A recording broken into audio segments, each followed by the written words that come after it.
Capítulo 45. Um pequeno passo, parte 3. A razão pela qual uma arma era importante para um cavaleiro não se tratava apenas por estar ligada à sua sobrevivência.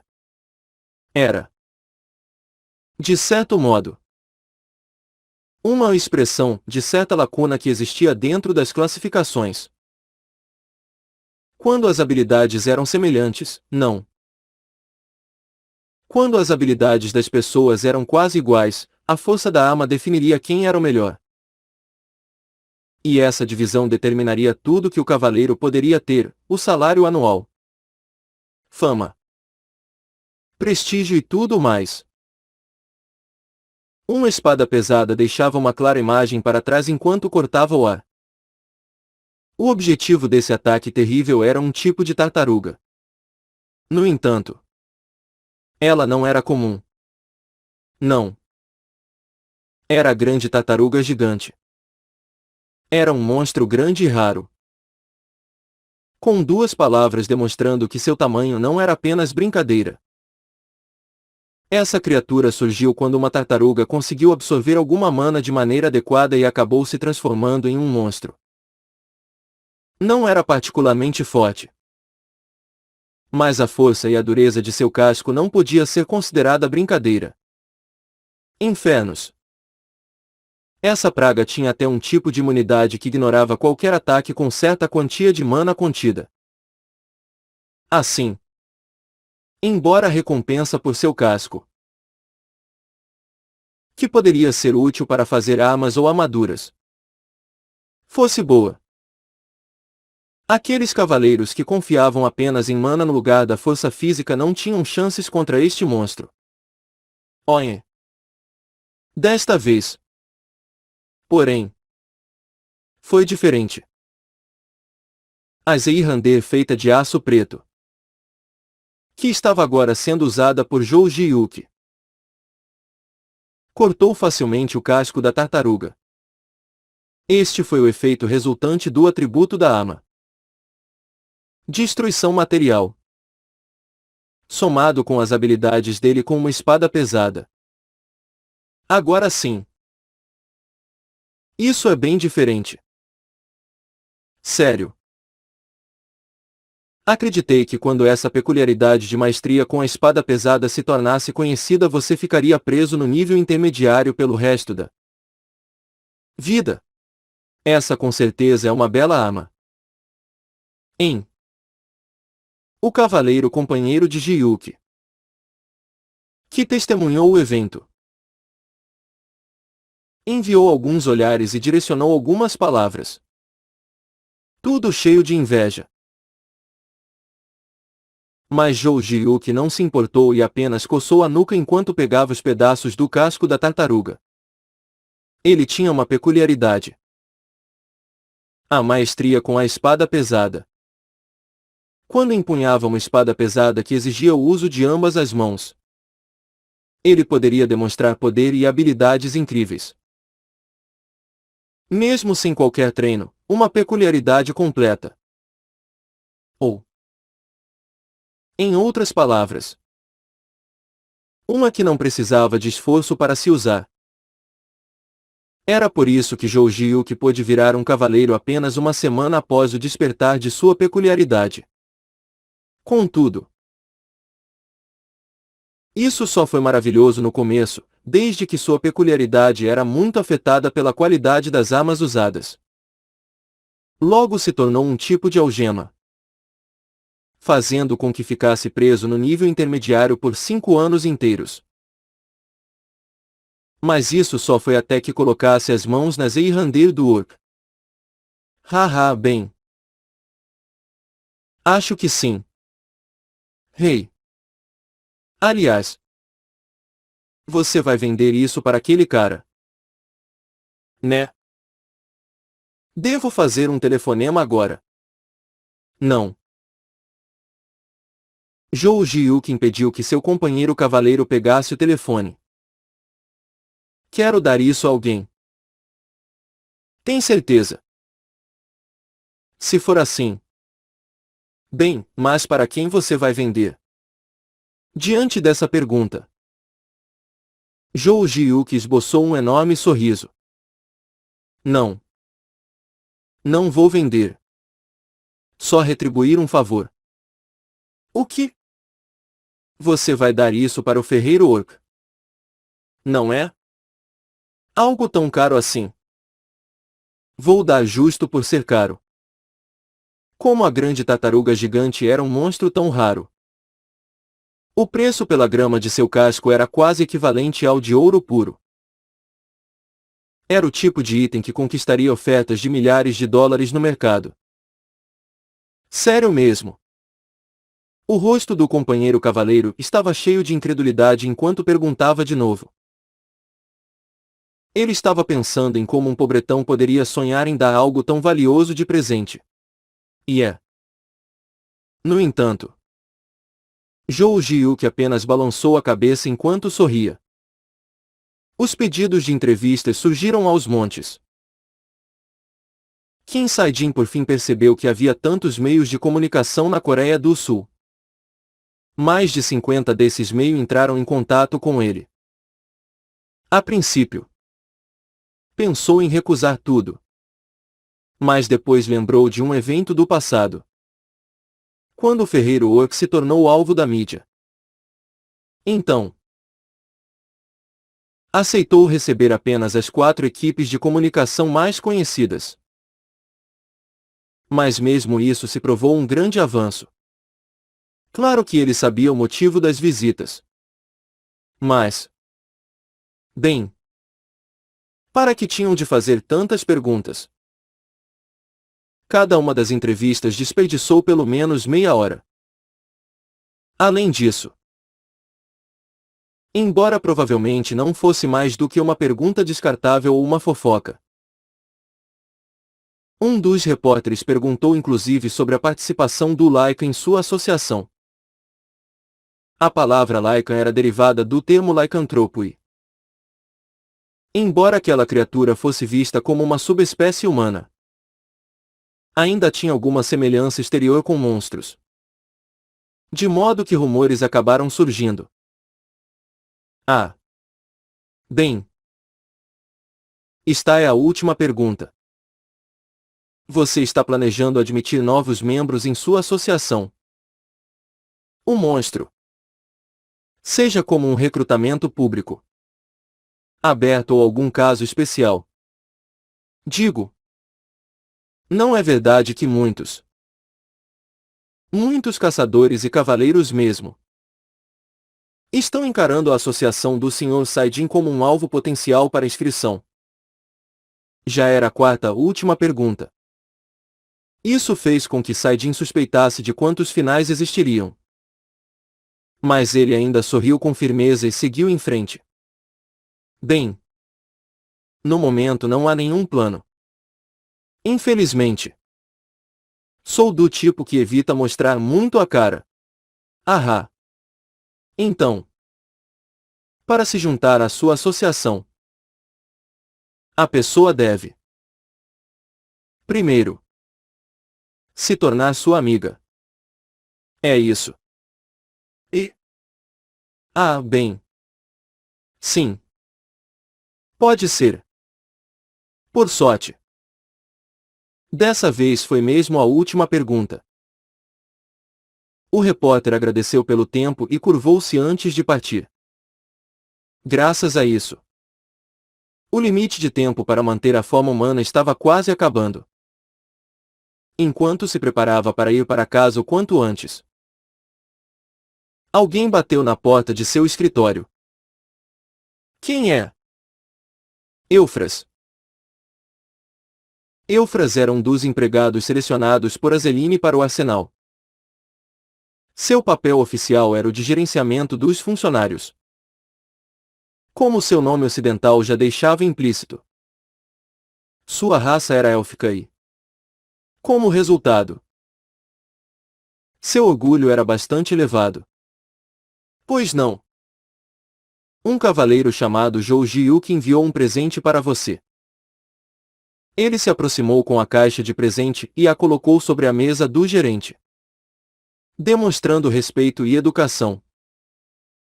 sem mostrar as costas em momento algum, saindo do escritório logo após sua ação. Pelo que parecia, essa era a maneira de um elfo mostrar respeito a um superior ou algo do tipo. Um presente? Saidin olhou para a caixa preta por um momento, antes de abrir a tampa. Sem pensar em muita coisa. Pedaços de um casco? O conteúdo era, no mínimo, intrigante. Por que alguém enviaria um presente assim?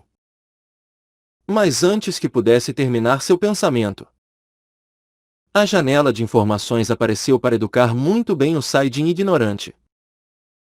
Classificação B+ para força potencial?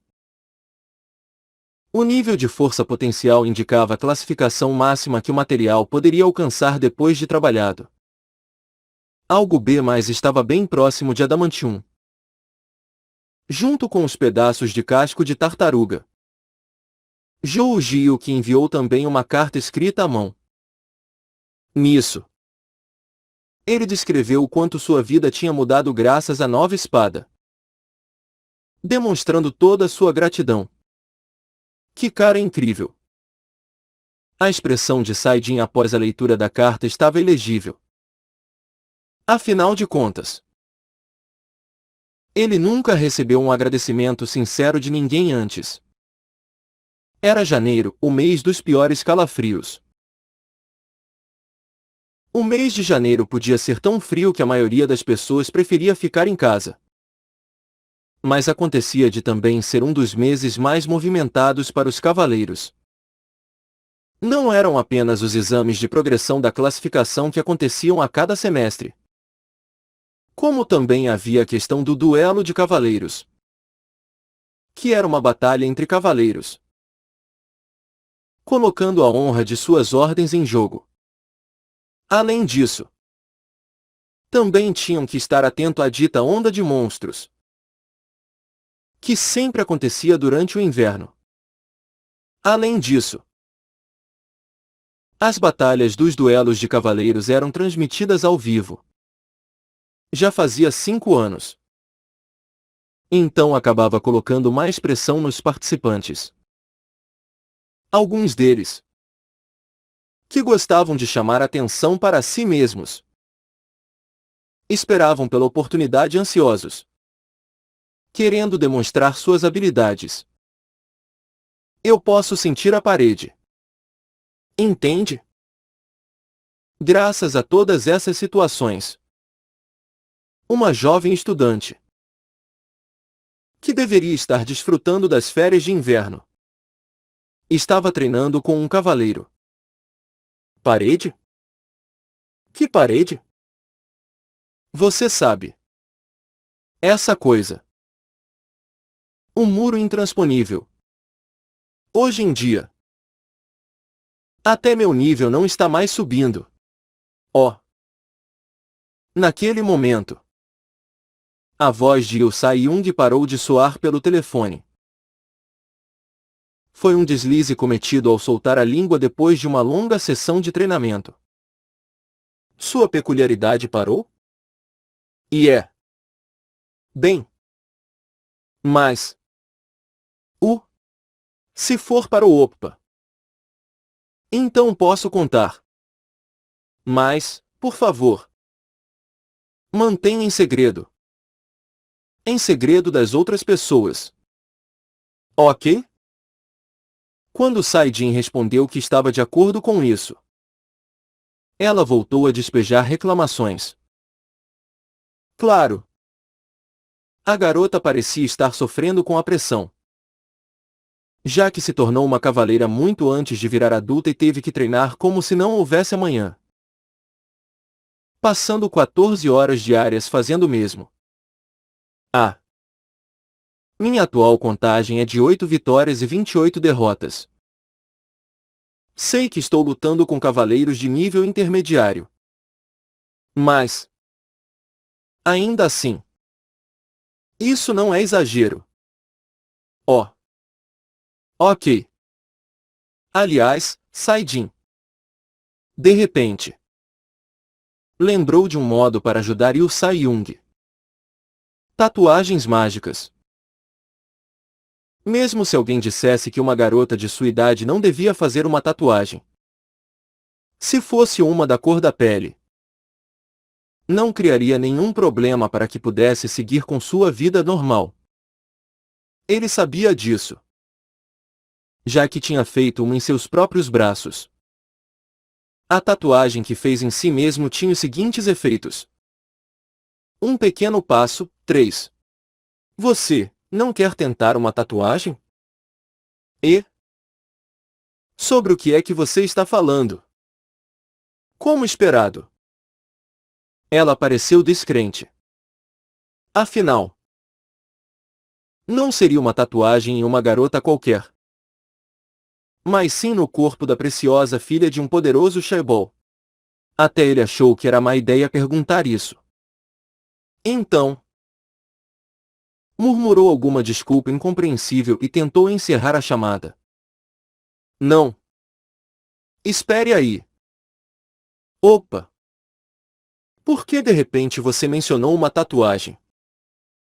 Isso pode me deixar, de alguma forma, mais forte? Yu Sai-young sentiu uma necessidade insaciável de se tornar mais poderosa e, com sua teimosia persistente, Saidin não pôde deixar de continuar falando. A coisa é que está relacionado à minha peculiaridade. Entende? Isso não era mentira. Na verdade era pura realidade. O artesanato do Goblin era, de fato, parte de sua peculiaridade. Você pode ficar um pouco mais forte depois de fazer uma tatuagem. Tomando uma pedra de mana e transformando-a em uma forma líquida com a técnica do orc metalúrgico e usando a técnica de artesanato. A mana líquida ficaria gravada no corpo. Depois disso, a quantidade utilizável de mana aumentaria permanentemente. E a mana gasta se recuperaria com maior velocidade. Talvez fosse a melhor maneira de se avançar sendo um cavaleiro com uma reserva escassa. Não seria errado pensar nisso como um tipo de artefato que seria inscrito direto em seu corpo. O que é isso? O que quer dizer? Infelizmente, as explicações de Saidin eram muito vagas para deixar tudo claro. Veja só! Lembra de quando eu disse que minha peculiaridade está relacionada à minha constituição física? Essa coisa de tatuagem é um dos meios de usar ela. Quando fizer uma tatuagem em você, dependendo do que for usado, alguns efeitos especiais aparecerão. Se você usar uma pedra de mana, sua mana vai aumentar. Oi? Isso é sério? Ele pôde ouvir Yu Sai-young levantando-se confusa depois de cair da cama. E é sério. Pensando que não havia razão para deixar uma de suas habilidades de lado, ele chamou por ela de novo. Mas isso, uma tatuagem. Posso fazer isso com a cor da pele. Então não deve aparecer muito. Não. Não é isso, ela tomou um pouco de tempo antes de continuar com sua sentença tímida. Não vai doer? O quê? Quando Saidin perguntou com um tom de descrença, ela começou a dar um monte de desculpas. Não. Isso não é. Na verdade, não sinto muita dor quando luto com monstros por causa da minha peculiaridade. Mas, quando não é em situação de combate, não posso usar isso. Então deve doer um pouco. Né? Não sou só eu. Outros cavaleiros também não querem se machucar. Certo? Digo. Alguns têm medo até de agulha. Claro. Eu não estou falando que sou assim. Mas, no dia seguinte, Yu Sai-young foi direto para a casa de Sai-jin. Suas pálpebras bem fechadas até tremiam um pouco. E aquele tremor inexplicável se espalhou de seus olhos para o resto de seu corpo. Vamos lá. Não vai doer. Sai-jin achou que ela. Assim. Com os olhos bem fechados e o corpo tremendo igual bambu. Bem fofa. Mas não poderia começar o processo de fazer a tatuagem com toda essa tremedeira. Ele se impediu de rir e a orientou. Sim. Vai fundo. Por favor. Seu corpo trêmulo continuou na mesma. Mas sua voz soou meio reservada. Já falei. Não vai doer. Relaxa. Conforme dito. Não doeu. E a agulha usada para a tatuagem só serviu para desenhar uma imagem bonita. Foi tudo. Para ser honesto, ele poderia fazer o procedimento usando nada mais que os próprios dedos.